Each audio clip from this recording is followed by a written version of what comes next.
بەناوی خوای بەخشندە و میهرەبان. ئازیزان و خۆشەویستان، سڵاوی خوای گەورەتان لێبێت. خۆشحاڵم لە ئەڵقەیەشی ئەو زنجیرە باسانەدا کە بە ڕێزان ئەو خەمخۆرانی بابەتی فکری و فەلسەفی ئامادەیان کردووە دێمە خزمەتی ئێوەی بەڕێز و خۆشەویست. خوازیارم ژیانتان پڕ بێت لە خۆشی و پڕ بێت لە کامەرانی، دوور بن لە هەرچی ناخۆشی و خەم هەیە. سوپاس بۆ ئەوانەی کە پێکەوە هاوکارمانە بن خەمەکانی ژیانمان بڕەوێنین. چکەیەک لە بابەتە ئەخلاقیە گەورەکان بریتێلەوەی مرۆڤەکان چۆن بە تەنگ مرۆڤەکانی دیکەوە دێن و چۆن هاوکارە بن بۆ ئەوەی مرۆڤەکانی دیکە لە خەم ڕزگاریانە بێت. بۆیە جارێکی دیکە سوپاس بۆ هەموو بەڕێزانی کە خەمڕەوێنمانن و ئەبنە هۆکارێک بۆ ئەوەی کە ئێمە بتوانین بەرگەی ئەم ژیانە بگرین. چکە لە ڕاستیە هەم ئەم گەنجانەی کە سەرقاڵی ئەم کارانن و کارەکەن بۆ ئەوەی کە مرۆڤەکانی دیکە لەم ڕۆژگارە پڕجەنجاڵیەدا بەرەو ڕووی بابەتە قوڵەکان، بەرەو ڕووی بابەتە وجودیە گرنگەکان وەربچەرخێن. هەموو بەڕێزانش لە ژیانی ئاسایی ئێمەدا کە هاوکارمانە بن هەتاوەکو بتوانین ژیانشی ئارام و ئاسوودە بگوزارێنین، جێی ستایشن و جێی دەستخۆشین. بۆیە من لەگەڵ ئەو تەمەنایە، لەگەڵ ئەو خۆزگەی کە هەمومان ژیانشی دوور لە خەممان هەبێت، سوپاس بۆ بەڕێزانی خەمڕەوێنمانە بن. ئەو بابەتەی کە من دەمەوێت لە خزمەت ئێوەی بەڕێزدا پێشکەشی بکەم یان بیخەمە برەرباس و لێکۆڵینەوە بریتە لە دەواازەیەک بۆ بابەتی ئەخلاقناسی. لە ڕاستیا من ئەتوانم بڵێم هەر دەواازەیەکە، ینی لاستێکە کۆمەڵێک مەفاهیمی سەرەتایی،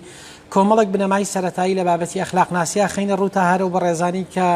بەشدارن لەم کۆرسە بەڕێزەدا خۆیان بەردەوام بن و بتوانن لەسەر و بابەتانە بخوێننەوە و بتوانن کاری لەسەر بکەن. و ئەو بەڕێزانیش کە ئاگادار نەبوون من هەر لەم گروپەدا ئەتوانم بڵێم ڕموزەقلامێک یان مەسودەیەک یان کۆمەڵێک سەرە قەڵەمم خستۆتە ڕوو لەبارەی و بابەتەوە کە ئەمڕۆ پێشکەشی ئێوە یەکەم ئەتوانن بگەڕێنەوە بۆی و ئەتوانن قسەی لەسەر بکەن. بۆیە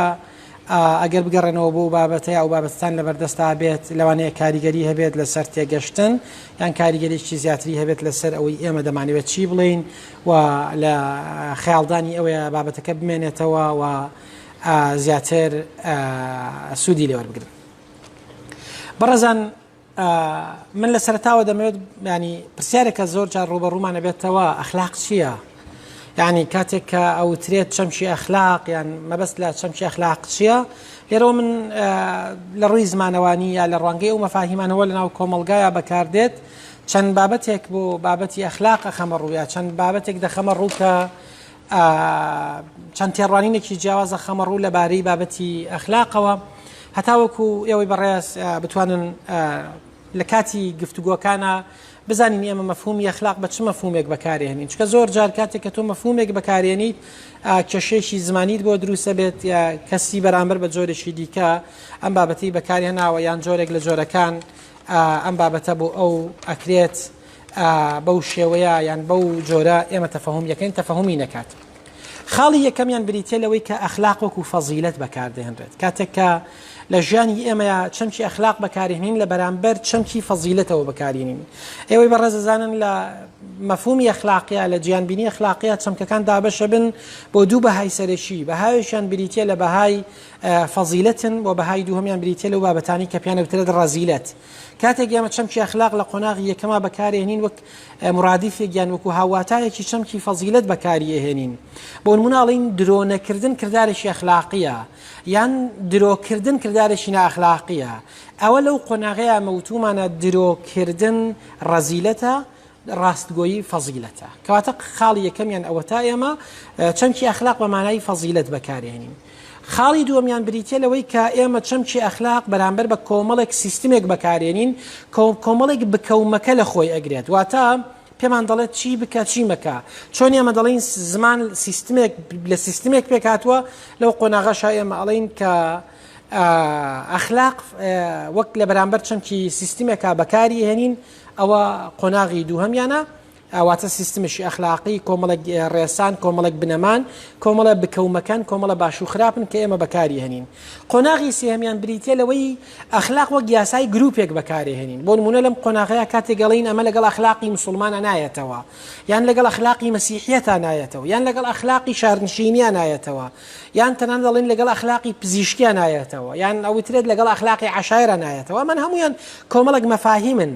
لێرە وەکو کۆمەڵێک یاسای فەرمانڕەوا بەسەر گروپێکی دیاریکراوە چەمکی ئەخلاق بەکارێ هێنین بۆ نمونە دەوترێت دەرگانەکردنەوە لە میوان لەگەڵ ئەخلاقی عەشایرە نایەتەوە کەسێک کە لەناو سیستمشی عەشایریە گەورە بوو بێت کاتێک کە خەڵکێک تەقادا لە دەرگایان بە هیچ شێوەیەک یانی لەناو ئەخلاقیاتی عەشایرە نییە تۆ بە میوانەکەت بڵێیت داوای لێبوردنەکەم دەرفەتی بەخێرهاتن نییە دەرفەتی پێشوازیکردن لە تۆم نییە لە کاتێک ئەمە لەوانەیە لە هەندێک شوێنی دیکەیە گونجاو بێت کەسێک سێمێسێکت بۆ دەنێرە دەڵێت لە ماڵەوەن یان دەتوانین سەردانتان بکەین تۆ دەڵێیت نەخێر داوای لێبوردنەکەم شەو ناتوانم پێشوازیتان لێ بکەم ئەمە لە ناو سیستمی شارنشینە لەگەڵ ئەخلاقی شارنشینە ناتەبانیە بەڵام کاتێک بۆ نمونە لە ناو ئەخلاقی عەشایرە نەشازە و نەگونجاوە بۆیە دەوترێت ئەمە لەگەڵ ئەخلاقی عەشایریە نایەتەوە بۆیە دەبینین ئەخلاق لێرەشا وەک چەمچێک بەرامبەر بە ڕێسایە کۆمەڵێک یاسای فەرمانڕەوای گروپێک بەکاردێت خاڵی چوارەمیان بریتیە لە چەمکی ئەخلاق وەکو وەکو دابوونەریت لێرەیە ناتوانین بڵێن کەسێک بە ئەخلاقە یا کەسێک دوور بێ لە ڕوتان بێ ئەخلاقە یان کەم ئەخلاقە چکە بۆ ینی دوجار ئەم کاتێک ئێمە وتمان خوی باش و خوی خراپمان هەیە کەواتە لێرەیە ئەخلاقی باش و ئەخلاقی خراپمان هەیە کەواتە ئێمە چوار بنەمای سەرەکیمان چوار ڕوانگەی سەرەکیمان بۆ چەمکی ئەخلاق خستە ڕوو لە چەمکی یەکەمیانە وەک فەزیلەتە ئێمە ئەگەر چەم وەکو فەزیلەت چەمکی ئەخلاقیمان بەکارهێنا ناتوانین بڵین ئەم ئەخلاقی باش و ئەخلاقی خراپ نییە چکە وتمان ئەخلاق ینی فەزیلەت نا ئەخلاقی ینی ڕەزیلەت خاڵی دووەمیان ئەخلاق وەکو سیستم بەکارێت کە بریتیە لە تعبیرکردن لە کۆیە و ڕێسایانەی کە سیستمێکی دیاریکراو هەیەی بۆ بکەومەکە سێهەمیان وەکو ئەخلاقی گروپێک یان وەکو یاسای دیاریکراوی فەرمانڕەوا بەسەر گروپێکە و چوارەمیان بریتیە لەوەی کە ئەخلاق وەکو خوو بەکارێنین وەکو وتمان ئەگەر وەکو خوو بەکارمانهێنا لەم قۆناغەیە ئێمە ناتوانین بڵین فلان ئەخلاقی جوان و فلان ئەخلاقی ناشرین دەتوانین بڵین فلان ئەخلاقی جوان و فلان ئەخلاقی ناشرین چونکە مرۆڤەکان خوی جوان و خوی ناشرینیشان هەیە ئەمە وەکو سەرەتایەک بۆ چەمکی ئەخلاق یان وەکو سەرەتایەک بۆ قسەکردن لەسەر ئەو شەیە کە پێوترێ وشەی ئەخلاق بە چ مانایەک بەکاردێت ئەلبەتە لە هەندێک سەرچاوەیە زیاتر لە 7 پێناسە یا لە 16 پێناسە هاتووە بۆ چەمکی ئەخلاق لێرەدا ئێمە نامانەوێت بابەتەکەمان کورتکەینەوە لە قسەکردن لە دیوی زمانەوانی و چەمکی ئەخلاقە یا وشەی ئەخلاقە بەڵکو ئێمە لەم بابەتە تێپەڕین بۆ بابەتێکی تر کە ئەمانەوێت وەک بابەتیشی میحوەری قسەی لەسەر بکەین ئێمە پێناسەیەکمان هێناوە بۆ ئەخلاق کە لە بەشێک لە کتێبەکانی ئەخلاق ناسیە بەکار هاتووە دەڵێت ئەخلاق سیستمێکە لەگەڵ دەبێت و نابێتەکاندا دروست و نادروست سەرکاری هەیە واتە بریتیە لەو سیستمەی کە لەگەڵ دەبێت و نابێت دروست و نادروستە سەرکاری هەیە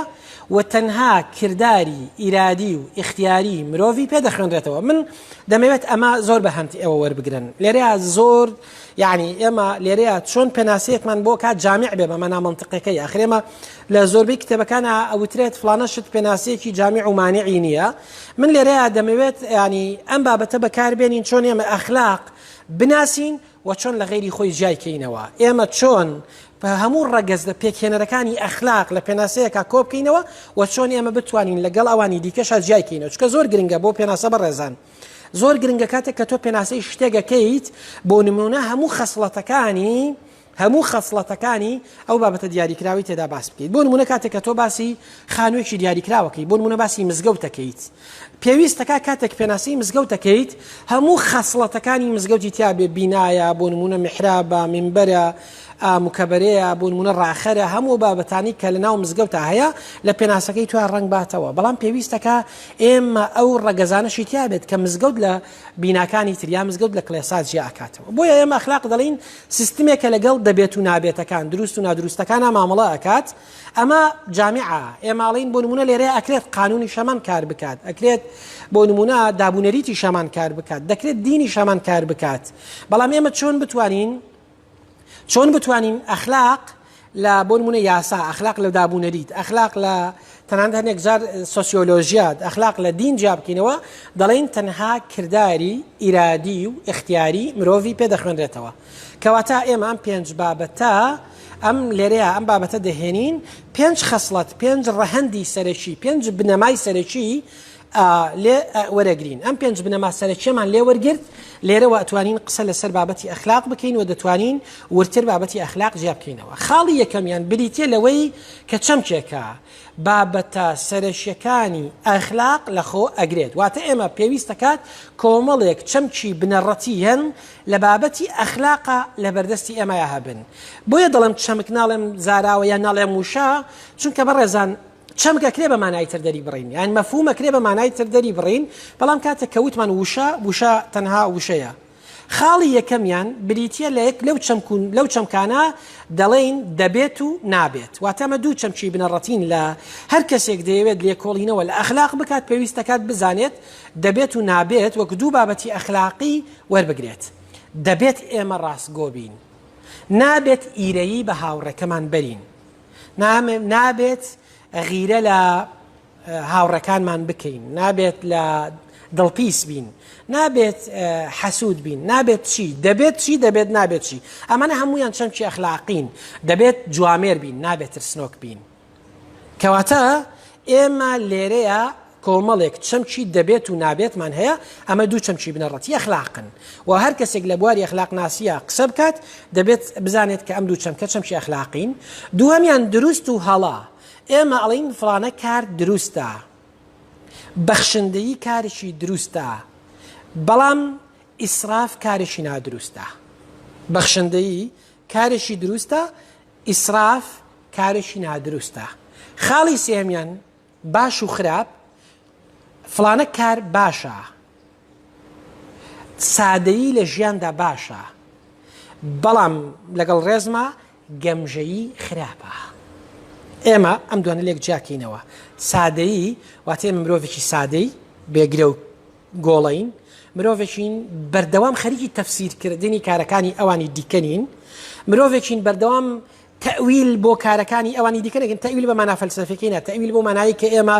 بەردەوام بەرامبەرەکانمان لە حەزەرێکا بن ینی وەک چۆن دیوار هەڵەچنن ناچار بن و شاڵ بچنن لەبەرەوەی نەوەکو ئێمە بۆشاییەک لە وشەکانە بدۆزینەوە ئەم ژیانە سادەیە جوانیەتی بەوانی تر کارێکی باشە بەڵام لەگەڵ ڕێزماوە گوتم گەمژەی کارێکی خراپە کەواتە ئێمە 6 چەمشی بنەڕەتیمان لێراوت دەبێت نابێت دروست هەڵا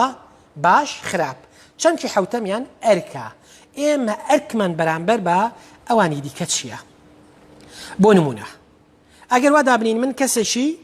بەهێزم واتە لە ڕوانگەی جەستەییەوە بەهێزم لە دەشتێکی چۆڵە ئەڕۆم سەیرەکەم سەگێک پەلاماری منداڵێکە دات سەیرەکەم کەسێک پەلاماری سەگێک پەلاماری منداڵێکەدا یان کەسێکی خراپەکار پەلاماری ئافرەتێکە دات لە بەرەوەی دەستدرێژی بکاتە سەر من لە ڕوانگەی جەستەییەوە ئەتوانم ئەم کەسە بپارێزم دووهەمیان لە ڕوانگەی زانینەوە ئەزانم ئایا ئەرکی ئەخلاقی من نییە ئەم کەسە بپارێزم کەواتە لێرە چەمکی ئەرک وەک چەمکیشی ئەخلاقی وەک مەفهومێکی ئەخلاقی گرنگە دێتە ئاراوە کەواتە خاڵی یەکەمیان چەمکە بنەڕەتیەکانی ئەخلاقن پێویست دەکات ئێمە لە ئەخلاق ناسیە ئەم چەمکانە بەهەند وەرگرین دووهەمیان کردارە ئەخلاق مامەڵە لەگەڵ کرداری مرۆڤەکە ئەخلاق ناتوانین بڵین فڵانە کەس خەیاڵێکی نەئەخلاقی لێدا چونکە خەیاڵ ئەخلاق نییە کردار نییە ئێمە بە کرداری بە ئەخلاق تەنها کردارەکان نتوانین بخوێنینەوە ناتوانین زۆر جار نیەتیش بخوێنینەوە هەرچەندە لە فەزیلەتگەراییە باسی نیەت دێتە ئاراوە بەڵام بە شێوێکی گشتی ئەخلاق پەیوەستە بێت بە بابەتی کردارەوە خاڵی سێهەمیان پێویست دەکات مرۆڤ بێت ئێمە باسی مرۆڤەکەین ئێمە ناتوانین بڵین وڵا ئەخلاق ناسی باسی ئاژەڵ بکەین ئەخلاق ناسی باسی فریشتە بکەین ئەخلاق ناسی باسی ژنۆکە بکەین ئەمانە ناچنە چوارچێوەی مەنزومەی لێکۆڵینەوەی ئەخلاقیەوە ئێمە لە بابەتی ئەخلاقیە پێویستەکە ڕەهەندی مرۆڤ لە بەرچاو بگرین دوو بابەتی بنەڕەتی تر هەن لێرەیە کە پێویستەکە بەهەند وەریانگرین خاڵی یەکەمیان بریتە لەوەی مرۆڤ ئیرادەی هەبێت ئێمە ناتوانین لەگەڵ مرۆڤێکی سەلبی ئیرادەیە مرۆڤێک کە ئیرادەمان لێوەرگرتوێتەوە چەمکی ئەخلاق بەکار بهێنین ئەسڵەن چەمکی ئەخلاق بەکار نایێت بۆ نمونە مرۆڤێک هەیە دەست و پیان بەستووە دەمیان کردوێتەوە خواردنێکی دیاریکراویان پێداوە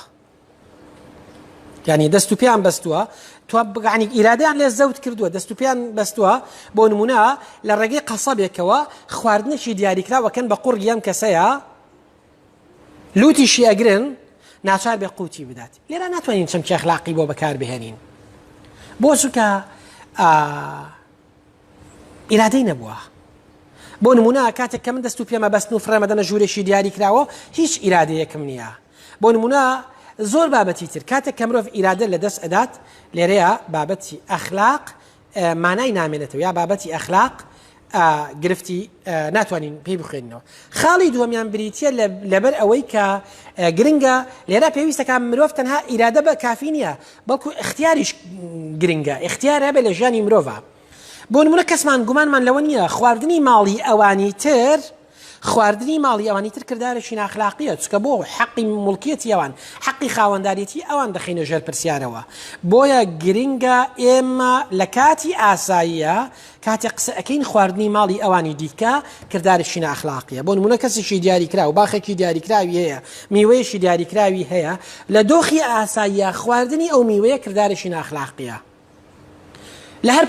پاساوێک هەبێت بەڵام جاری وهەیە ئەمە اختیارمان نییە بۆ نمونە من خەریکە لە برسا ئەمرم لە دەشتێکی دیاریکراوە ئەڕۆم یعنی برسێتی زۆری بۆ هێناوم کەسێکی دیاریکراویان بەرخەگە بینم ئەزانم ئەم بەرخە خاوەنشی هەیە موڵکی من نییە لە دۆخی ئاساییە من ناتوانم ئەم بەرخە بگرم و سەری بڕم بیخۆم بەڵام دەبینم لێرەیە کە من لە بەردەم ئەوەی کە هەڕەشەی مردنم لەسرە لێرەیە دەبێتە کردارەکە بێت ئەخلاقی بۆچکم اختیارم نییە تەنها یەک خواردنم لە بەردەستا هەیە ئەمە زۆرجار لە بابەتی دینیشە تەوزیفەکرێتەوە بۆ نمونە لە باسی گۆشتی بەرازا باسەکرێتەوە لە دینە قوڵتر لە ماڕواڵە دەسڵەن ناخلاقیە تۆ ئەم کارە نەکەیت واتە گەر تۆ بۆ نمونە بەراز لەو مەفهومەوە کە یەکێکە لە حرامە دینیەکان ئەگەر مرۆڤ لە ناچاریە نەیخوات گوناهبارە بێت کەواتە لێرەیە ئێمە پێویستە مرۆڤەکان اختیاریان هەبێت کەواتە ئێمە بۆ کردداری ئەخلاقی بۆ ئەوەی کردداری ئەخلاقی قرارێکی لەسەر بدرێت 5 بابەتی بنەڕەتیمان هەیە 5 ڕاهەندی بنەڕەتیمان هەیە بەبێ هەبوونی ئەو 5 ڕاهەندە ممکن ئێمە قسە لەسەر بابەتی ئەخلاقین خاڵی یەکەمیان پێویستەکە کۆمەڵک مەفاهیمی ئەخلاقیمان هەبێت هەتاوەکو ئێمە بتوانین بۆ مەفاهیمە ئەخلاقیانە ئەخلاقی و ناخلاقی جیا بکەینەوە خاڵی دووەمیان پێویستەکە و بابەتە کردار بێ و کردداری مرۆڤ بێ و ئەو مرۆڤە ئیرادەی هەبێت و قۆناغی دوای ئەوەش اختیاری هەبێت کەواتە ئێمە بۆ کردداری ئەخلاقی بریتە لەوەی کە لە ڕێگەی کۆمەڵک مەفاهیمی ئەخلاقیەوە کردداری مرۆڤشی خاوەن ئیرادەی مختار هەڵە سەنجێنین ئەگەر هەرێکێک لەم ڕەگەزانەمان لە دەستدا ئێمە ناتوانین قەراری ئەخلاقی بدەین خاڵێکی تر کە هەموو ئەمانە کۆکاتەوە لە بابەتی ئەخلاقا زۆر گرنگە بریتە لەوەی چەمکی ئەخلاقی چەمکێکی شمولیە واتە کاتێک کە بابەتێک ئێمە پێی دەڵین ئەخلاقی پێویستەکە بۆ تێکڕای مرۆڤەکان ئەخلاقی بێت ناکرێت شتێک بۆ کەسێکی دیاریکراوە ئەخلاقی بێت ئەگەر هەمان دۆخ بە هەمان مەلامێ حجاب بکەینەوە بۆ کەسێکی دیکە ناخلاقی بێت ئەو نمونەی کە من وتم نمونەی بەرخەکە بۆ نمونە کاتێک کە من لە دۆخێکی زۆر تەنگەتاوام خەریکە دەمرم لە برسانە بەرخێکی کەسێکی دیاریکراویش دێتە بەردەستم لەم دۆخەیە بۆ من ڕەوایە بەرخەکە بگرم سەری بڕم بیخۆم ئەگەر دوایی دڵنیاش بم خاوەنەکەی نادۆزمەوە و مافەکەی نادەمەوە بەڵام ئەمە ئەگەر ئەم دۆخەی من بۆ هەر کەسێکی دیکەی سەرزەوی دووبارە بێتەوە بۆ ئەویش هەمان قەرارە درێت تۆ ناتوانێت شمولیەتی ئەخلاقی لە کەسێکەوە بۆ کەسێکی دیکە بگۆڕیت هەنێک بابەت هەیە یعنی تۆزێک لیمیتە بێت تۆزێک سنووردارە بێتەوە بۆ نمونە ئەخلاقی پیشەیی هەنێک بابەت هەیە ئەخلاقی پیشەیە بۆ نمونە پزیشکەکان کۆمەڵک ئەخلاقی دیاریکراوی خۆیان هەیە ئەوان پابندن پێوەی ینی بە مجەڕەت پزیشک بوون ئەیکاتە مەرج لەسەرت کۆمەڵک بنەمای ئەخلاقی هەیە ڕەشاوی بکەیت بەڵام لەگەڵ ئەوەدا ئەگەر هەر کەسێک بوو بە پزیشک شمولیەتەکە شمولی ئەوەش دەکات ناتوانانی لەناو پزیشکەکانە پلەیەک و پلە دوو دیاری بکەین کەواتە ئێمە وتمان بۆ ئەوەی ئێمە مەفاهیمی ئەخلاقی معنایان هەبێت پێویستەکە کۆمەڵێک مەفاهیممان هەبێت ئێمە بتوانین کردداری ئەخلاقی و نائەخلاقیان پێ پۆلێن بکەین و بەرمەبنای ئەو پۆلێن بەندیانە ئێمە بتوانین کردداری مرۆڤێکی بەخاوەن ئیرادەی مختار جابکەینەوە. ئێمە سێ بابەتی سەرەشیمان هەیە لە بابەتی ئەخلاقا، یان سێ ڕەهەندی سەرەشیمان هەیە لە بابەتی ئەخلاقا کە ئەمانە زۆر گرنگن مرۆڤ لە قسەکردن لەسەریانە قسە بکات. بریتە لەوەی کە ئەخلاق ئێمە لە سێ پانتایی سەرەشیە قسەی لەسەرەکەین. ئەخلاق لە سێ پانتایی سەرەشیە قسە لەسەر ئەخلاقەکەین. پانتایی یەکەمیان ئەخلاق وەکو بابەتێکی دیسکریپشن و دیسکریپتیڤ ئیتیکا، ینی بابەتێکە ئێمە وەصفی ئەەکەین. جا لە ڕاستیان نەمزانی چەمکی وەصف لە کوردیا چی بەکارێت، بۆی هەردوو چونکە عەرەبی و ئینگلیزیەکەم بەکارهێنا بابەتێکی ئێمە تەنها وەصفی کردداری ئەخلاقیەکەین. لەم بابەتەیە ئێمە حکمی ئەخلاقی نادەین. یعنی ئەگەر کەسێک بۆ نمونە پسپۆڕیەکەی بریتی بێ لە دیسکریپتیڤ ئیتیکا پسپۆڕ بێ، یان لە ئەخلاقی وەصفیە پسپۆڕ بێت، حکمی ئەخلاقی دەرناکە، ناڵێ فلانە شت ئەخلاقیە فلانە شت نائەخلاقیە. کەواتە مە خاڵی یەکەمیانە کە ئەمانە بریتین لەوەی کە کەسێک لە بوارێکە لە بواری ئەخلاقی وەصفیە قسە ئەکات، خۆی ئەبوێرێت لەوەی کە بچێتە بوارەکانی دیکەی بابەتی ئەخلاقیەوە. خاڵی دووەمیان بریتە لە ئەخلاقی دەستوری. ئەخلاقی دەستوری بریتە لەوەی کە پێوەرد ئەداتێ بۆ کردداری ئەخلاقی. چ شتێک ئەخلاقیە چ شتێک ئەخلاقی نییە. واتە ئێمە لێرەیە هاوشێوەی قەواعید یا هاوشێوەی ڕێسا دەستوریەکانی دیکە کارەکەین. بۆ نمونە ئێمە کۆمەڵێک ڕێسای دەستوریمان هەیە، ئەخلاقی ژێکێک لەم ڕێسایان یەکێکیان بریتە لەوەی دینەکان وەزیفەی دینەکان کردداری دەستورمان پێدەن. بۆ نمونە پێمان دەڵێن وەبیلوالیدەینی ئیحسانە، لەگەڵ دایک و باوکتانە چاک بن. ئەها دەستورت بەسەرا ئەدا، پێتەڵێ بکە و مەڵێ مەیکە. بۆ نمونە باسی ڕیباتەکە، ئەڵێ ڕیبا حرامە نابێ بیکەیت. بۆ نمونە باسی کەس شتێکی دیاریکراوت پێکا پێڵە فەشتنی بوو. کەواتەمە یەکەمیان بریتە لە دین، دووەمیان بریتە لە قانون، سێهەمیان بریتە لە دابوونەریت، چوارەمیان بریتە لە زانست، پێنجەمیان بریتە لە قەواعیدی ئەتەکشێت. دابوونەریت نییە، ئەتەکشێتە بریتە لەو بابەتانەی کە من بۆ نمونە میوانێکم بێ پێویستەکات چۆن پێشوازیکەم و چۆن پێشوازی نەکەم. هەموو ئەمانە لەگەڵ ئەخلاقا پیانەوترێت ڕێسا دەستوریەکان. دەستور بۆ ئێمە داڕێژن کە ئێمە بتوانین لێرەیە قسە لەسەر بکە و مەکە بکەین. و خاڵی سێمیان بریتە لە میتا ئەخلاق. لە ڕاستیە زۆر جار ئەوترێت فەلسەفەی ئەخلاق تەنها میتا ئەخلاقە.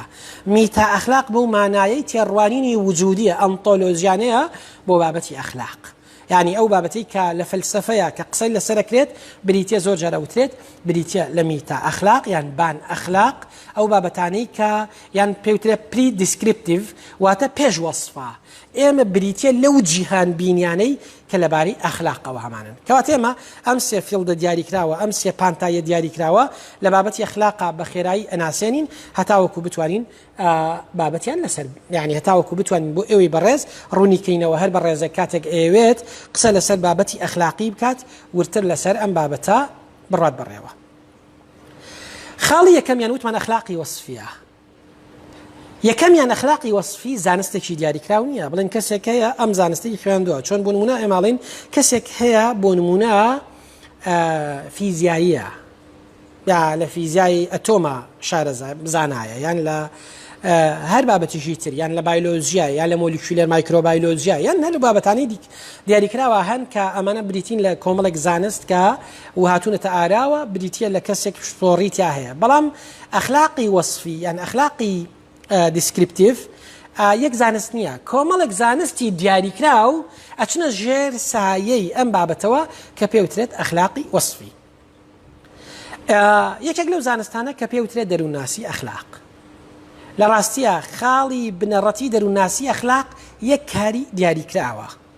کاری دیاریکراوە. ئێمە چۆن ڕەزیلەتە ئەخلاقیەکان لە ناخی خۆمانە دەربهێنین و جێگەیان پڕکەینەوە بە فەزیلەتە ئەخلاقیەکان. یان ئەمە خاڵی یەکەم من وەک خۆم کاتێک کە بە خۆمە ئەڕوانم سەرکەم کۆمەڵک ڕەزیلەتی ئەخلاقیم تیا هەیە. بۆ نمونە زۆر ڕەزیلم، بۆ نمونە زۆر ئیرەیی بە هاوڕێکانم ئەبم، بۆ نمونە من بەردەوام چاوم لەسەر ئەوەی هاوڕێکم هەیەی ئەیەمەوێت لێی داگیر بکەم، بۆ نمونە قەت بە بەشی خۆم ڕازینی. مەمان هەمویان ڕەزیلەتی ئەخلاقین. ئەمان هەموویان ڕەزیلەتی ئەخلاقین. من چۆنم ڕەزیلەتە ئەخلاقیانە لە خۆم لەم ڕەزیلەتە ئەخلاقیانە ڕزگارەکەم، ئەمە کاریشی دەروونناسیانەیە. دووەمیان چۆن خۆم ڕائهێنم، بۆ نمونە پڕ بم لە فەزیلەتی ئەخلاقی، هەمیشە بەخشندە بم، هەمیشە چاکەم بۆ دۆستەکانم بۆ هاوڕێکانم بوێت، هەمیشە ئەوەی کە هەمە بەختەوەر بم پێی. ئەمە خاڵیەکەم. خاڵی دووەمیان بۆ نمونە من نیم، باسی مناڵەکەمە، چۆن مناڵەکەم پەروەردەکەم مناڵێک بێ ژیانێکی فەزیلەت مەدارانەی هەبێت. واتە چۆن لە مناڵەکانما یان لەو خوێنکارەکانما یان لەو کەسانی کە من هاوکاریانم یا تەمەنێکم لەوان زیاترە، چۆن بکەم بنەما ئەخلاقیەکان لەوە ڕاسیختر بن، جێگیرتر بن، پایەدارتر بن و ڕوبەڕووی ئەوە نەبن تووشی ڕەزیلەتی ئەخلاقی ببن. کەواتە ئەمە خاڵی یەکەمیان کاری دەروونناسی ئەخلاقە. دەروونناسی ئەخلاق بەڕێزن حەقلێکی تازەیە، حەقلێکی تازەیە. ئەلبەتە ئەتوانین بڵین لە پێشترە لە پێش سەدەی 20 هەبووە، بەڵام لە ڕاستیە لە پێش سەدەی 20 یعنی بەمانایی وشەی دەروونناسی تەجریبی دەروونناسی نەبووە، دەروونناسیکی فەلسەفی بووە. قسەی لەسەر کۆمەڵێک چەمکی دەرونی کردووە بە کۆمەڵێک بنەمای فەلسەفی. بەڵام لە فرانک چامپانەوە توانم بڵێم چەمکی دەروونناسی ئەخلاقی ئەبێتە دەروونناسیەکی تەجریبی و ئێستاکە زۆر قسەی لەسەرەکرێت و زۆر کاری لەسەرەکرێت. ئەمە خاڵی یەکەم. خاڵی دووەمیان بریتە لە کۆمەڵناسی ئەخلاقیە. کۆمەڵناسی ئەخلاقی بە کورتی ئەوێ پێمان بڵێت دەرهاویشتە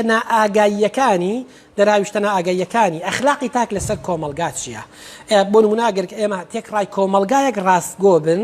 تێکڕای تاکەکانی کۆمەلگایەک ڕاستگۆ بن، ئەمە باسی تاکە لێرەیە وەک دەروونناسی. ئەم ڕاستگۆیی تێکڕای تاکەکان چ ڕنگدانەوەیشی کۆمەڵایەتی لەسەر کۆمەلگاکە هەیە. ئەمانە بێتە وەزیفەی کاری کۆمەڵناسی ئەخلاقی. سێمیان بریتە لە مێژووی ئەخلاق کە بریتە لە مێژووی گەشەکردنی مەفاهیمی ئەخلاقیە. بۆ نمونە چەمکێکەیە من لە جێگەی تریشا باسم کردووە، ئیمامی عومەر لە شوێنێکە ئەڵێت ئێوە چۆن خەڵکی ئەکەنە کۆیلە مەتا ئیستەعبەتم الناس وقد ولدتهم أمهاتهم أحرارا. ئێوە چۆن خەڵکی دەکەنە کۆیلە کاتێک بە ئازادی لەدایک بوون. ئەو کۆیلانەی کە لەو قۆناغەیە هەبوون هەمویان بە ئازادی لەدایک نەبووبوون کە سیستمی ئەو کاتە کۆیلایەتی قبول بوو. بەڵام ئێمە لە ڕوانگەی مێژووی ئەخلاقەوە ئەڵێین ئەو مەفهومەی کە ئێمە هەمانە بۆ نائەخلاقی بوونی کۆیلایەتی لە بۆ نمونە 200 ساڵ پێش ئێستا 300 ساڵ پێش ئێستایان نەبووە. خەڵکی شهودی ئەخلاقی ئەو کاتە مرۆڤەکان لەگەڵ کۆیلایەتیە پێچەوانە نەبووەتەوە. بۆ نمونە کەسێکی کو ئەرستۆ دوو جار دەکرێتە کۆیلە بۆ خۆی دژی سیستمی کۆیلایەتی نییە. بۆ شهودی ئەخلاقی ئەو کاتە مەفهومی ئەخلاقی ئەو کاتە نەیتوانیوە کۆیلایەتی بخوێنێتەوە. بەس کاتێکی ئێمە دەرکی ئەم دۆخاکەین و ئەتوانین دەرخیەوە بکەین کە مرۆڤەکان کاتێکە گرۆنە ئەبنە کۆیلە ئەوانیش مرۆڤن وەکو ئێمە، ئەوانیش هەمان ژانیان هەیە، هەمان یعنی کاتێک تۆ ئیرادیان زەوتەکی کاتێک کە ئەیان چەوسێنیتەوە بێت. هەر بۆ نمونە ئەو نامەی کە یەکێک لە شۆڕژگێڕەکان ژنە شۆڕژگێڕەکانی ڕزگارکردنی کۆیلایەتی و دژە سلەیڤ لە ئەمریکا ئەنووسێت ئەگەر ئێوە 5 مناڵتان هەبێت هەر 5 کۆیلە بن ئەزانن معاناتی دایشی کۆیلە چییە. ئەگەر تۆ 5 مناڵت هەبێ هەر 5 کۆیلە بن لەژێر قامچیا بناڵێنن ئەزانن معاناتی دایکی کۆیلە چییە. بۆیە ئەم هەستە لەوانەیە لە ڕابردووە نەبوو بێت. خاڵێکی تریان بریتە لە ئەنسۆپۆلۆژیای ئەخلاق کەمەش بریتە لە ئینسان ناسی ئەخلاقی و کان لەسەر ئەوە کات لە درێژایی تاریخی ئینسان ناسیە بابەتی ئەخلاقی چۆن مامەڵەی لەگەڵ کراوە. خاڵی دووەمیان بریتە لەوەی کە ئێمە قسەی لەسەرەکەین بریتە لە ئەخلاقی دەستوری. لە ئەخلاقی دەستوریە ئێمە 3 مەدرسەی سەرەشیمان هەیە بۆ بابەتی ئەخلاق کە لە شوێنی دیکەشا باسمان کردووە، لەوانەیە سە دەرفەت نەبێ بە درێژی باس لەم 3 معیارە سەرەشیەی بابەتی ئەخلاق بکەین. تەنها ئەوەندە دەڵێن ئەخلاقی فەزیلەت گەرامان هەیە، ئەخلاقی ئەنجام گەرامان هەیە و ئەخلاقی وەزیفەت گەرامان هەیە. ئەخلاقی فەزیلەت گەرا مامەڵە لەگەڵ ناخی مرۆڤ ئاکات. بۆ نمونە ئەگەر من لە ئەنجامی کارێکەوە دەروونم فراوانتر بوو، دەروونم گەورەتر بوو بۆ ئەوەی ئەخلاقیانە تر بژیم، ئەوە من لەم قۆناغەیە مرۆڤێکی ئەخلاقیم یان ئەو کردارێکی ئەخلاقی بۆ ئەنجام داوە. بۆ نمونە ئەگەر من لە ئەنجامی ئەو بابەتەی کە هەمە بریتە لە ئەنجامی خێرۆمەندی یان کاتێک کە من خەیرێکەکەم ئەم خەیرکردنە واتە بەخشندەییم ئەم خەیرکردنم ببێتە هۆکاری ئەوەی کە من ئەم خێرکردن بێتە هۆکاری ئەوەی کە من ناخم گەورەتر ببێت ڕاهێنانێک بۆ من بتوانم خێری گەورەتر بکەم هەستی هاوسۆزیم بەرامبەر بە مرۆڤەکانی تر هەبێت لەو قۆناغەیە دەبێتە کرداریشی ئەخلاقی بەڵام ئەگەر خێرۆمەندی من تووشی کبرم بکات بەڵام ها من چەند مهمم ئەو مرۆڤەکانی دیکە لە چاو منە هیچ نین من یعنی بە کورتی کێڕوانینی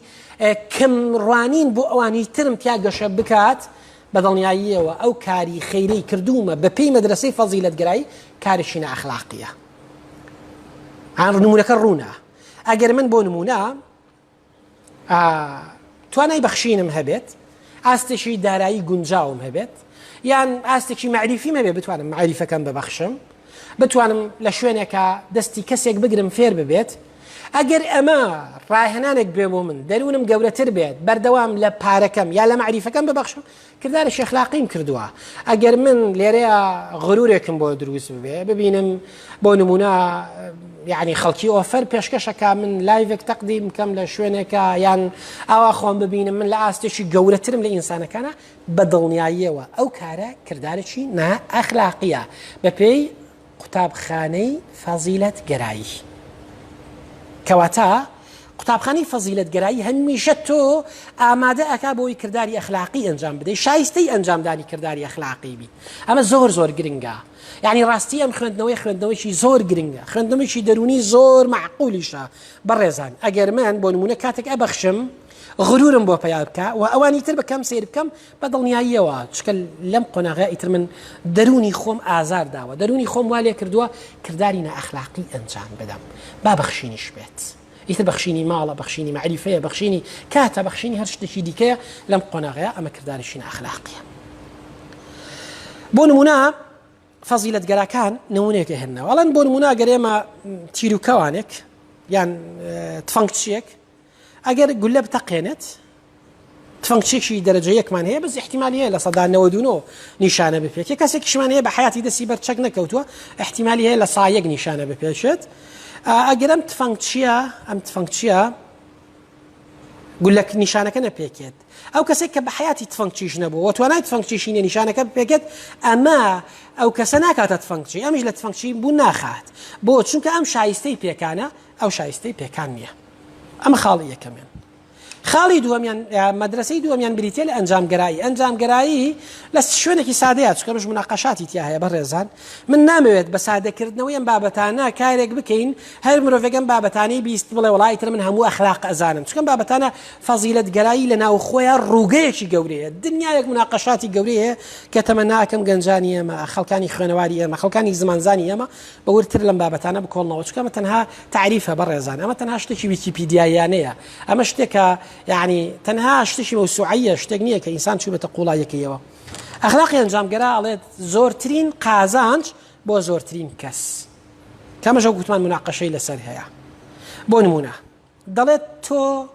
خەیر بکە ئیتر ڕیات مەبەستە ناخت پڕەبێ لە کیبێر پڕ نابێت لە کیبێر خۆت بە گەورە ئەزانی خۆت بە گەورە نازانی چی گرنگ ئەوەیە کۆمەڵێک هەژار لێرەیە سوود وەرئەگرن کۆمەڵێک هەژار لێرەیە قازانج ئەکەن کەواتە ئەم بەڕێزانە ژیان ئەم خاوەنیە مەدرسەیە تەرکیزیان لەسەر نەتیجەی ئەخلاقیت هەبوو بە دڵنیاییەوە کارشی باشە نەتیجەی ئەخلاقیت نەبوو کردارشی خراپە خاڵی سێمیان یا مەدرسەی سێمیان بریتی لە مەدرسەی وەزیفەتگەرایی ئەمەیان تەرکیزی لەسەر ئەوەیە کرداری ئەخلاقی وەزیفەیە وەزیفەی ئینسانە ئەنجامی بدا کە وەزیفەی ئینسانە ئەنجامی بدات بە دڵنیاییەوە لەم قۆناغەیە مرۆڤ ئەبێت کاری ئەخلاقی ئەنجام بدات و کە کاری ئەخلاقی ئەنجامدا لێرەیە مرۆڤ وەزیفەی سەرشانیەتی ئەم کارە تەنها بێ لە پێناو ئەخلاقا بێت بۆ نمونە ئەگەر لە بەردین بێ ئەگەر لە ترسی خوا بێ ئەگەر لە ترسی جەهەنەم بێ ئەگەر لە ترسی قانون بێ ئەگەر لەسەر دابوونەریت بێ لەسەر ئەوە بێ سومعەت ناشکێ لەسەر هەر بابەتێکی دیکە کردداری ئەخلاقیت ئەنجامدا کردداری ئەخلاقیت ئەنجام نەداوە کردداری ئەخلاقی ئەوەیە خالیسەن مخلیسەن بۆ ئەوە بێت تۆ کردداری ئەخلاقی ئەنجام بدەیت غیری ئەوە نەبێت کەواتە ئەمە سێ قوتابخانەکە یا سێ ڕووگەکەی مەدرسەی و ئەخلاقی دەستورین یان ئەخلاقی هەنگارین کە ئەمانە قسەی لەسەرکات کۆتا ڕووگەی ئەخلاقی بریتە لە بان ئەخلاق یا میتا ئەخلاق بابەتی میتا ئەخلاق وە گوتمان لای زۆر شوێن ئەمە پێوترێت تەنها بەمە ئەوترێت فەلسەفەی ئەخلاق لەسەر سێ چەمچی ئەخلاقی کارەکات چەمچی یەکەمیان کە کاری لەسەرکات بریتە لە معناناسی چەمچی ئەخلاقیە یعنی باشە یعنی چی خراپە یعنی چی ئێمە چۆن ینی ها بە کورتی ئەوێ بزانێ مانای گوزارەی ئەخلاقی چییە بە کورتی بە دوای ماناکان ناچێت دروست چییە نادروست چییە سەواب چییە خەتە چییە هەموو بابەتانی کە لە بابەتی ئەخلاقە قسەیان لەسەرکرێت ئەوێت دانە بەدانە معناکانیان ڕوون بکاتەوە لێرەیە قۆناغی یەکەمیان بریتە لە معناناسی چەمچی ئەخلاقی سن درۆست چییە ڕاستگۆیی چییە غیرە چییە ئیرەیی چییە حەسوودی چییە هەموو ئەم بابەتانە کە یعنی چەمچی ئەخلاقین مەفاهیمی ئەخلاقین لێرەیە قسان لەسەرکرێت واتە خاڵی یەکەمیان بریتە لەوەی کە ئێمە چەمکە ئەخلاقیەکان معنا بکەین لە ڕوانگەی بان ئەخلاقەوە خاڵی دووهەمیان بریتە لە ئەبستمۆلۆژیای ئەخلاقی معریفەتناسی ئەخلاقی ئەو بەڕێزانەی سەرکاریان لەگەڵ بابەتی ئەبستمۆلۆژیایە هەیە لانی کەم پێناسەیەک هەیە ئەوترێت معریفە بریتە لە باوەڕێکی دروستی بەڵگەدار باوەڕێکی دروستی بەڵگەدار بۆ نمونە بەڵگەی پزیشکی چییە لەوانەیە بڵین تەجربەیە بۆ نمونە دەرمانێکی دیاریکراو هەیە لەم دۆخی کۆرۆنایە دەرمانێکی دیاریکراو هەیە تست ئەکرێت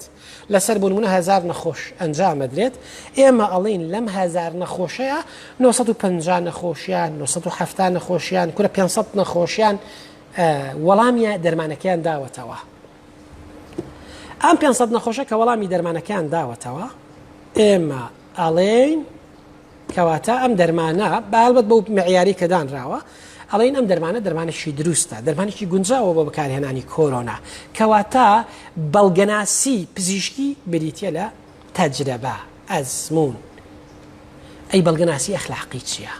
ئێمە چۆن نتوانین دلیل بۆ ئەخلاق بێنینەوە بەڵگە بۆ کردداری ئەخلاقی بینەوە کاکە ئێمە دەڵین درۆکردن کردارێکی خراپە درۆکردن کردارێکی نائەخلاقیە بەڵگەمان چییە درۆکردن کردارێکی نائەخلاقیە کەواتە قۆناغی دووەمیان بریتە لە ئەبستمۆلۆژیای بریتە لە ئەبستمۆلۆژیای ئەخلاقی یان چۆن ئێمە بەڵگەمان بۆ کردداری ئەخلاقیینەوە خاڵی سێهەمیان بریتە لە ئەنتۆلۆژیای ئەخلاقی بریتە لە وجودناسی ئەخلاقی وجودی ئەخلاق چییە بەڕێزان بۆ نمونە ئایا ئەخلاق کردارێکە جەعلیە یان کردارێکە کەشفیە جا من دەمەوێت جەعل و کەشف قەدرێک لەسەری بوەستم بۆ نمونە هەموو ئەنەمان کە بۆ نمونە فیزیامان خوێندووە ئەڵێن نیوتن هێزی ڕاکێشانی زەوی دۆزیەوە بەس کەسمان ناڵێن نیوتن هێزی ڕاکێشانی زەوی دروست کرد بۆ نمونە ئەوترێت کۆلۆمبۆس ئەمریکای دۆزیەوە بەس ناڵین کۆلۆمبۆس ئەمریکای دروست کرد بەس بۆ نمونەڵین ئەنیشتاین گڵۆپی دروست کرد ئەنیشتاین گڵۆپی دروست کرد ئێمەڵێن ڕوبەرت کوخ بەکتریای چیلکەیی دۆزیەوە بەس ئەڵێن فلان زانا فلان دەرمانی دروست کرد کەواتە ئێمە بەشێک لە شتەکانی ژیانمان شتی کەشفین ئەیان دۆزینەوە ئەگەڕێین بە دوایانە کەشفیانەکەین بەشێک لە شتەکانی ژیانمان شتی جەعلین دروستیانەکەین کەواتە ئایا ئەخلاق ئێمە دروستی یەکەین یان ئەخلاق ئێمە ئەیدۆزینەوە بە مانایشی تر ئایا ئەخلاق بوونێکی دەرەکی هەیە ئێمە بڕۆین بیدۆزینەوە یان بوونێکی دەرەکی نییە لە زەینی خۆمانە ئەی خولقێنین بۆ نمونە یاسا ئێمە دای ئەنین جعلی ئەەکەین کەس نەیوتۆ یاسا کەشفەکەم بۆ نمونە یاسای هاتوچۆی هەرێمی کوردستان ئێمە ئۆتۆمبیلەکان لای کە ئەچینە سەر جادە سەیری دەستە چەپمانەکەین واتە ئۆتۆمبیلەکان لە دەستە چەپی ئێمەوە دێن سایدەکانمان بەس بات کاتێکە چیتە بۆ نمونە وڵاتێکی و هندستان سیرەکەی سیستمی هاتوچۆی ئەوان پێچەوانەیە تۆ بە یەکەم جار سەیری لای ڕاستت کەی بۆیە سوکانی سیارەکانیشمان پێچەوانەیە ئەها بەشێک لەو ئۆتۆمبیلانەی لە دەرەوە دێنەوە سوکانەکانیان پێچەوانەیە بۆ چونکە یاسای هاتوچۆ ئێمە دامان ناوە ڕێککەوتوین ئیتیفاقمان کردووە سایدەکانمان بەم چەشنە بێت ئەوان ئیتیفاقیان کردووە سایدەکانیان بەو چەشنە بێت ئێمە ئیتیفاقمان کردووە قانونی زەواجمان بەم چەشنە بێت ئەوان ئیتیفاقیان کردووە یاسای باریکەسێتیان بەو چەشنە بێت ئێمە ئیتیفاقمان کردووە خوار 18 ساڵ کاروباری زەواجیان بۆ ڕێنەکەین لەوانەیە شوێنێکی دیکە ئیتیفاقیان کردبێ لە 12 ساڵی شام کارە بکەن ئێمە ئەڵین خوار 18 ساڵ مافی دەنگدانی نییە بۆ نمونە هەنێک وڵات ئەڵێن خوار 22 ساڵ مافی دەنگدانی نییە کەواتە زۆر گرنگە ئێمە لێرەیە ئەم دوانە جابکەینەوە بەشێک لە یاساکان بەشێک لە ژیانی ئێمە بریتین لەو بابەتانەی کە ئێمە دەرئەنجامی ئیتیفاقێک کەشفمان کردوون دامان ناون بەشێکیان بریتە لەوەی نەخێر ئێمە گەڕاوین دۆزیوانەتەوە ئەلبەتە لە ئەخلاق ئەم دوو جەدەلە قوڵە بە درێژای تاریخ وجودی هەیە هەتاوەکو ئێستاش ئەم جەدەلە بەردەوامە ئایا ئەخلاق بابەتێکە دۆزیومانتەوە یا بابەتێکە دامان ناوە بۆ نمونە لە پێش فەلسفەی یۆنانیەکانەوە سۆفستاییەکان قەناعەتیان وابوو ئەخلاق مرۆڤەکان دایان ناوە یۆنانیەکان لە فەلسفەی یۆنانیەکان لە سقوڕات ئەفلاتون ئەرستۆ دوایە هەتایەتە سەردەمی نوێش بە خاڵێکی هێزەوە هاتن وتیان نەخێر ئەخلاق بابەتێکی وجودیە کەشفمان کردووە ئێمە دۆزیومانەتەوە لە ڕێگەی عەقڵی ڕەهاوە قۆناغی دوای ئەوە سیرەکەین بۆ نمونە دێتە ناو قۆناغی مەسیحیەتەوە لە سەدەی پێنجەمە پیاوێکی ئۆگەستین ئەڵێن نەخێر ئەخلاق بابەتێکە خوا دایناوە واتە جعلی کردووە هەل لە کەلتوری مەسیحیەتە بۆ نمونە تۆماکوینی دێت ئەڵێن نەخێر ئەخلاق بابەتێکی کەشفیە لە حەزارەی ئیسلامیە بۆ نمونە معتەزیلە دێن ئەڵێن نەخێر ئەخلاق بابەتێکی کەشفیە وجودی هەیە ئەشعەریەکان ئەڵێن نەخێر ئەخلاق بابەتێکی جعلیە لە سەردەمی نوێیە بۆ نمونە مەدرسەی حقوقی طبیعی لیبرالیستە ئەو لیبرالیستانی کە حقوقی طبیعی پاڵپشتی لە مافی سروشتیەکەن ئەڵێن نەخێر ئەخلاق کۆمەڵێک بنەمای ئەخلاقیمان هەیە حقوقی طبیعی ئینسانن لە سروشتەوە وەرمانگرتوون و بەشێکی دیکەیان ئەڵێن نەخێر ئەخلاق بریتیە لە عەقدی اجتیماعی گرێبەستی کۆمەڵایەتیە کەواتە هەموو ئەمانە پێمان دەڵێت ئایا ئەخلاق بابەتێکی جعلیە یا بابەتێکی کەشفیە ئەمە بە شێوەیەکی گشتی بابەتی ئەخلاق بوو بەشێک لەم بابەتە قرار بوو بۆ وەڵامدانی پرسیارەکان بێت بەڵام بەداخەو نازانم ئێمە خەلەلمان هەیە لە کۆمنت نووسینە یان چی هیچ کۆمنتێک لای من دەرناکەوێت لە ڕاستیە ئیتر نازانم ئایا من لە بابەتەکە نازانم یان هەر کۆمنت نەنووسراوە چکە هیچ کۆمنتێک نییە من نازانم ئەگەر پرسیارێک هەبوو بێت نەبوو بێت لەبەرەوە داوای لێبوردن نەکەم ئەگەر پرسیار هەبوو بێت چکە لەبەری کۆمنتەکانم لا دەرناکەون لەبەرەوەی کۆمنتەکانم لا دەرناکەون ڕاستی نازانم پرسیار هەبوو بێت یان پرسیار نەبوو بێت بریا لەسەر دوو کۆمپیوتەر یان لەسەر کۆمپیوتەرێک و مۆبایلەکە بمکردایەوە تا بمزانیە پرسیار هەیە داوای لێبوردنتان لێکەم ئەگەر پرسیارتان هەبوو بێت داوای لێبوردنتان لێکەم گەر کاتم زیادگرت بن داوای لێبوردنتان لێکەم گەر زانیاریەکانم بۆتان بە سوود نەبوو بن تەمە ناکەم توانی بێتم سوودتان پێ بگێنم و هەمومان لەم دۆخەیە کە قسەکردن لەسەر بابەتی جددی کەم بۆتەوە قسەمان لەسەر بابەتێکی جددی کردبێت کە بریتە لە فەلسفەی ئەخلاق جارێکی دیکە بەخواتان ئەسپێرم سوپاس بۆ ئەو بەڕێزانی کە ماندوو بوون لەم گروپەیە و ئەم دەرفەتیان ڕەخساندووە هەتاوە کۆم بابەتە جدیانە ببن بابەتی مناقەشە و جارێکی دیکە سوپاس بۆ هەموو بەڕێزانی کە خەمڕەوێنی هەمومانە بن و سوپاس بۆ هەوکرک بەڕێزانی کە ئەبنە هۆی ئەوەی ئازارەکانی مرۆڤەکانی دیکە کەم بنەوە هەتا من جارێکی دیکە پێتانەگەم یا هەتا مامۆستایشی دیکە بە ئێوە